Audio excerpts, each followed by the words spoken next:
สบายดีพี่น้องสบายดีFC บ่สมบูรณ์มื้อนี้บ่สมบูรณ์ก็พาพี่น้องมาเบิ่ง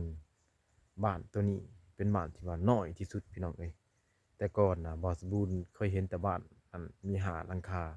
แต่บ้านนี้แฮงน้อยสุดพี่น้องมีเพียง3หลังคาเรือนก็เป็นบ้านหนึ่งได้นะพี่น้องนี่ทางหลังบ่สมบูรณ์น่ะ2หลังคาแล้วมาทางหลังอีกเบื้องนี้นี่มีหลังคาหนึ่งบ้านตัวนี้มีเพียงแต่3หลังคาเรือนพี่น้องไปเบิ่งวิถีชีวิตนะครับก็เจ้าอยู่กันจังไดจังว่ามาตั้งบ้านเรือนอยู่นี่พี่น้องแต่ก่อนเดินทางไปเข้าไปบ้านชนเผ่าตีเห็นตั้งแต่หาหลังคาพี่น้องแต่อันนี้บ้านชนเผ่าบลูพี่น้องเอ้ยแต่ว่ามีเพียงแต่3หลังคาเรือนเป็นบ้านที่แปะกับลำเซบังเฮียงนี่พี่น้องนอกจากเรือนก็เจ้าลงไปหาเซบังเฮียนนี่ก็มีเพียงแต่20เมตรเท่านั้นพี่น้องเอ้ยนี่เรือนก็มี3หลังคาเรือน1 2แล้วก็หลังที่3ตัวนี้พี่น้องบ้านกระเจ้านี่ถือว่าตั้งอยู่แคมเส้นทางพี่น้องนี่อันนี้มันเส้นทางออกไปใส่จุดชุมเจียงตูบแต่บ้านตัวนี้ไปหาจุดชุมเจียงตูบก็ประมาณลักหนึ่งกว่าๆแหละพี่น้องลงมาทางนี้ก็เป็นน้ำเซนี่น้ำเซบางเฮียงแปะกับบ้านเลยพี่น้องเอ้ยขึ้นมาประมาณ20 เมตรเท่านั้นนะแต่สำหรับสายน้ำเซบางเฮียงนี่ก็จุดนี้จะเป็นจุดที่ว่าอยากสูงเนี่ยพี่น้องจุดเส้นทางที่บ่สมบูรณ์ยืนตอนนี้นะบ่สมบูรณ์ก็เงินแต่อย่างเดียวพี่น้องเอ้ยบ่ฮู้ว่าประชากรก็เจ้ากำหนดไว้เท่าใดนะจึงว่าสามารถเป็นบ้านไหนหรือว่ามีจักหลังคาถึงอนุญาตเป็นบ้านหนึ่งแต่ว่าเขตนี้นะพี่น้องมีหลังคาเรือนก็บ่หลายจำนวนคนก็บ่หลายแต่เป็นหยังก็เจ้าคือเอิ้นว่าเป็นบ้านใดคืออยู่บ้านน้อยนี่นะพี่น้องมี3หลังคาเรือนเท่านั้นนะหลังที่1มันอยู่ส่วนพุ่นนะพี่น้องอันนี้เป็นหลังที่2ตัวนี้นะเป็นหลังที่3แต่ก็เจ้าว่ายังอนุญาตให้เป็นบ้านได้นะก็เจ้าตั้งชื่อบ้านน้อยบ้านนี้ว่าคุ้มตะลัวน้อยพี่น้องเอ้ยคุ้มตะลัวน้อยนี่ถือว่าบ่สมบูรณ์คิดว่าอาจจะมีบ้านใหญ่อีกบ้านหนึ่งที่ว่าเขาเจ้าขึ้นกับบ้านใหญ่พี่น้องตัวนี้อาจจะเป็นคุ้มซื่อๆนะอันนี้แม่นลงมาทางเบื้องหลุมเนาะพี่น้องบ่สมบูรณ์ย่างมาทางเบื้องหลุมอยู่ทางแคมป์ลำเซนะถือว่าขึ้นไปเทิงน่ะจะเป็นเส้นทางแล้วก็เฮือนแปลกกับเส้นทางพี่น้องหลังจากความห่างนะพี่น้องตั้งแต่เฮือนนี่นะลงมาหาลำเซนี่ก็บ่ได้ไกลไปานใดพี่น้องเอ้ยนี่ลงมาหลุมนี่ก็เป็นลำเซบางเฮียงไปทางนี้เพิ่นก็เฮ็ดสวนผักเบื้องนั้นก็เป็นหาดทรายแล้วก็เป็นป่าเบื้องนั้นพี่น้องเอ้ยคันว่าเว้าเรื่องวิวธรรมชาตินี่ก็งามสุดยอดแหละพี่น้องบ้านนี้นะแต่สำหรับบ้านน้อยบ้านนี้ก็เบิ่งวิถีชีวิตของเฮือนก็แบบดั้งเดิมพี่น้องเอ้ยเป็นเฮือนแบบภูมิปัญญาชาวบ้านคือหลังนี่นะอาจจะแม่นเฮ็ดขึ้นมาใหม่พี่น้องอาจจะสร้างขึ้นมาใหม่ประมาณเดือนกว่าๆนี่แหละพี่น้องแต่ก่อนก็บ่สมบูรณ์เคยขี่รถจักรกายหลายเทื่ออยู่แต่จุดนี้มีเพียงแต่2หลังคาแต่มาบัดนี้เห็นเป็น3หลังคาแล้วพี่น้องสิแม่นเขาเจ้ามาเฮ็ดใหม่เฮือนน้อยเท่านี้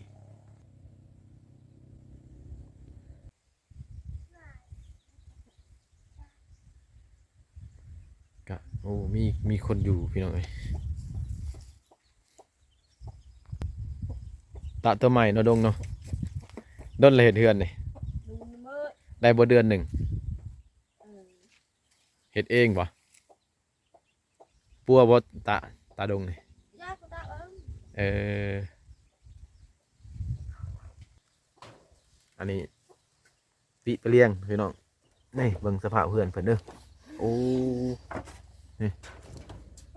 เรือนชานบ้านสองพี่น้องก็สิประมาณนี้แหละอันนี้แล้วก็ย้ายมาแต่บ้านอื่นพี่น้องย้ายมาแต่บ้านนามาปลูกเรือนอยู่ใกล้ๆกับเรือนพ่อของเราพี่น้องเราก็ได้เลิกกับผัวนะสำหรับผู้หญิงเขตนี้นะพี่น้องเวลาที่ผิดใจกับลูกกับผัวเนี่ยก็เจ้าก็แบบว่าฮุบเครื่องเมื่อเฮือนหลังมาหาอยู่น้ำพ่อน้ำแม่เราเลยพี่น้องเลยอันนี้นะก็ย้อนว่าก็เจ้าเคยถือมาแต่หึงเป็นหีบเป็นคองอีกอย่างหนึ่งนะพี่น้องเวลาที่บ่พอใจกับลูกกับผัวก็เก็บเครื่องเก็บของมาอยู่เฮือนพ่อแม่แล้วก็ปลุกเฮือนอยู่ต่างหากเลยพี่น้องเลย หรือว่าคันสิเว้าอีกอย่างหนึ่งนะพี่น้องเขาเจ้าก็ถือว่าใจเขาเจ้าก็กัดหรือว่านักแน่นพอสมควรนะพี่น้องเวลาที่ผิดบ่ถูกกับลูกกับผัวก็เจ้าจะแบบเมื่อเฮือนหลังเมื่อเฮือนพ่อเฮือนแม่โลดแล้วก็เจ้าจะบ่สนนำว่าเว้าฮีดเว้าคองหรือว่าปะอย่าห่างตามระเบียบกฎหมายบ่ได้พี่น้องก็เจ้าแบบตัดสินใจย่างออกจากผัวแล้วมาอยู่เฮือนต่างหากโลดนะอันนี้เป็นจุดที่หนึ่งนะพี่น้องจุดที่สองก็เขตนี้ทลาย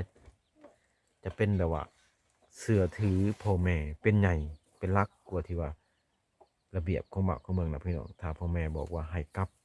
ถ้าอยู่บ่ได้ก็เจ้าก็ตัดสินใจกลับได้พี่น้องเลยคือเล่าคนนี้นะพี่น้องเราก็ออกมาตั้งเฮือนอยู่นี่กับประมาณได้เดือนหนึ่งนี่แหละพี่น้องเพราะว่าเดือนก่อนบอสบุญขี่รถไกลไปยังบ่ทันเห็นเฮือนหลังนี้เกิดขึ้นนะอันนี้เราก็หนีมาจากบ้านอื่นพี่น้องที่ว่าเลิกกับลูกกับผัวแบบว่าบุคอยจะได้ใจนะผิดกันเลยก็มาอยู่เฮือนแม่เรากับหลังนี้พี่น้องเฮือนแม่เราหลังนี้เราก็มาปลุกเฮือนหลังหน่อยอยู่แล้วก็อยู่กับลูกนะพี่น้องนะอันนี้ก็น่าสนใจหรือว่าน่าสงสารอยู่พี่น้องเอ้ยบอสบุญกะส่วนเหลือเพิ่นน้อยหนึ่งเพราะว่าทรัพย์บอสบุญกะยังบ่หลายพี่น้องรายได้จาก YouTube กะยังบ่ทันมีพี่น้องเอ้ยบอสบุญกะเฮ็ดคลิปไปกะอีต้นก็จะบางเทื่อส่วนเหลือ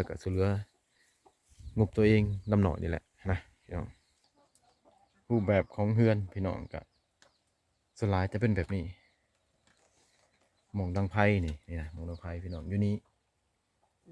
หมองดังไพ่หมองเห็ดกินเนี่ยอยากเทิงๆนี่ก็แบบบักพริกเกลือเป็นนัวนะพี่น้องมาเมืองนี่ก็เป็นบ่อนนอนนะความกว้างของเฮือนนี่ก็บ่กว้างนะพี่น้องกว้างนี่ก็ประมาณ2 เมตร2.5 เมตรความยาวนี่ก็ประมาณอยู่4 เมตรนะแต่ว่าเทิงเห็ดกินเทิงเมียนเขานอนก็อยู่นี่พี่น้องนี่อันนี้เตาไฟ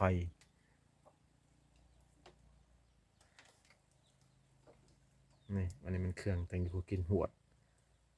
ถือว่าเกลือเป็นนัวกะบ่จะคอยมีนะพี่น้องกะผู้หญิงกับปกติล่ะยังลูกผู้เดียวนะพี่น้อง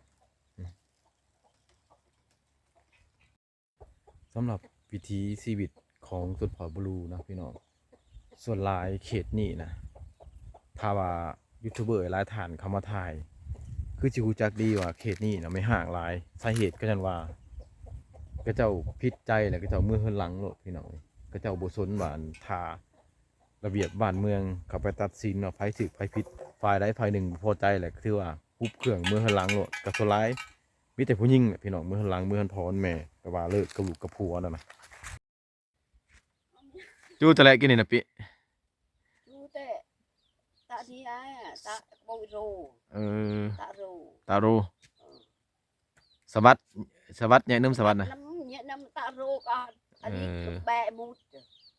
เสยอุ้ยบ่เนี่ย xong cua cái sáu con bún mày lật đứt อืม ôi bún gì อืม bún lật đứt ความจริงแล้วหน้าเขตนี่นะก็งามอยู่พี่น้องเอ้ยหน้าเรานี่มีเพียงแต่ไห่เดียวเท่านั้นแต่ว่าก็ได้เขากว่า10 กว่ากระสอบ จะถามมันหลายกว่าหั่นคือว่าจะ cái trống เหลือกินกลุ่มกินนะพี่น้องอันนี้หน้าไห่เดียวก็เราบ่ได้ใส่ปุ๋ยบ่ได้ใส่ฝุ่นนะพี่น้องฝุ่นคอกเราก็บ่ได้ใส่ฝุ่นมีเพียงแต่ฝุ่นที่มันค้างในดินเท่านั้นนะแต่ละปีนะมันยังได้เขาเท่านั้นก็ถือว่าสมควรละพี่น้องเอ้ยปัวได้ซะปัวจะแลปัว Vua báo cho là cái thầy lên thế đã bà tạ là tháng 2 เออ พอtháng 2 ทางอยู่ไสล่ะ เดียว เทิงภูพุ่นบ่ ทั้งคู่ เออถือว่ายังอยู่เฮือนตอนนี้มีแต่พ่อกับแม่2 คนนี้ลูกบ่มีบ่ก่อนเมื่อยน่ะ ฮะ ลูกกูเนี่ยทั้งดง เบี้ยๆบ่ เบี้ย เออ con mới xemกูได้ไป เออ ได้ไป 3 คน แต่ว่ายังน้อยเบิด เนี่ยชื่อยาก